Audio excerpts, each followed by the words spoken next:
There's a million miles between you and I. What's up, guys? Today we're going to be talking about Gulp and everything you need to know about them.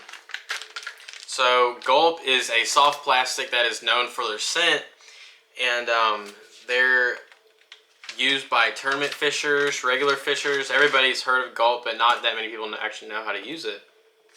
So what you're going to be going after with Gulp is you're going to be going after redfish, trout, flounder, really anything, because it's just like live bait. That's why they're so popular, is because they give off the same smell as real fish and shrimp and everything else. So where you want to use Gulp is you want to use it, you can use it literally anywhere. You can use it in the open bay, you can use it on the jetties, you can use it over oyster is preferred. Really anything. There's no limits to where you can use Gulp. The best way to use Gulp though is putting them on a jig like this, where it's not as obtrusive to the lure, because they are very delicate and you will go through 2 or 3 packs on a good bite. That's the only really downfall to them, is that they fall apart very easy, and after getting probably 1 catch on, they're probably going to rip off. And a lot of people are going to, a lot of the fish are going to, some like catfish, little perch, they'll actually bite the tails off of these lures, so you will go through a lot of them.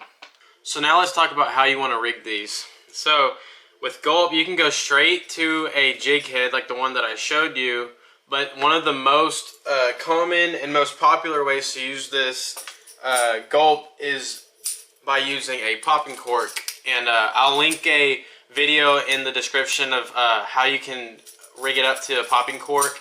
But basically just get your shrimp, Gulp, put it on your jig head, throw it out there, and pop this every 2 or 3. Pop it probably every 5 or 7 seconds, and pop it once or twice, and you should be good. But when you throw it out there and pop it, you want to make sure that you're slowly reeling at the same time. You don't have any slack, because if a fish pulls that down, they can get off easy if they don't have any tension on the line.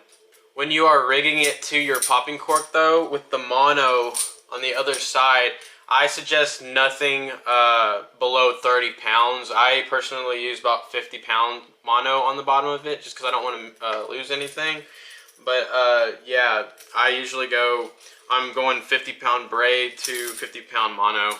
Now the good thing about using a popping cork is you can actually customize how long you want your mono leader to be.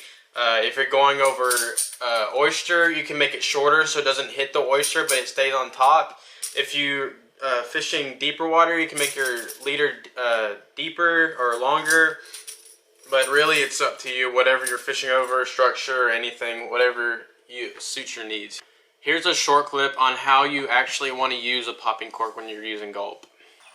Alright, so when you're using a popping cork with the Gulp, the first thing you want to do is you want to go ahead and throw it out wherever you want it to go. Try not to hit the camera. And when it hits, the first time it hits, you want to give it 3 pops to get the fish aware of where it's at. And then wait about 5-6 seconds, but keep the line tight, because if the fish bite it and the line's not tight, you're going to lose the fish.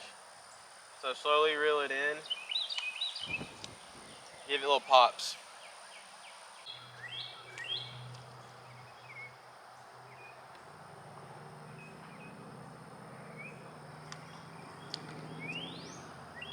So I already told you all how redfish, flounder, and trout eat. But one of the benefits is Gulp is actually so like to shrimp and everything else that when a flounder bites onto something, it kind of latches onto it, but it can spit it back out. And that's where you miss, you see your bobber go down, but then it comes back up. They're letting that lure go. They'll actually hold on to this Gulp longer and allow you to set that hook before they spit it out.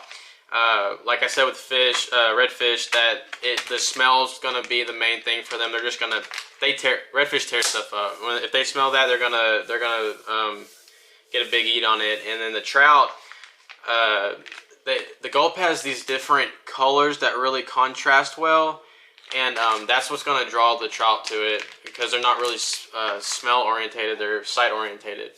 Alright guys, we're at the end of this video. Thank y'all for watching. If you can, like and share and subscribe. Yeah, this is probably the easiest way to get into artificial lures if you're starting out with saltwater. Your packets will dry out if you have them long enough, so I suggest getting this Gulp recharge. It's not too expensive. I mean, it's probably $8, but you just put it in that bag, and it's the same liquid that's inside of the bags. So yeah, thank y'all for watching, and see y'all next time. Peace.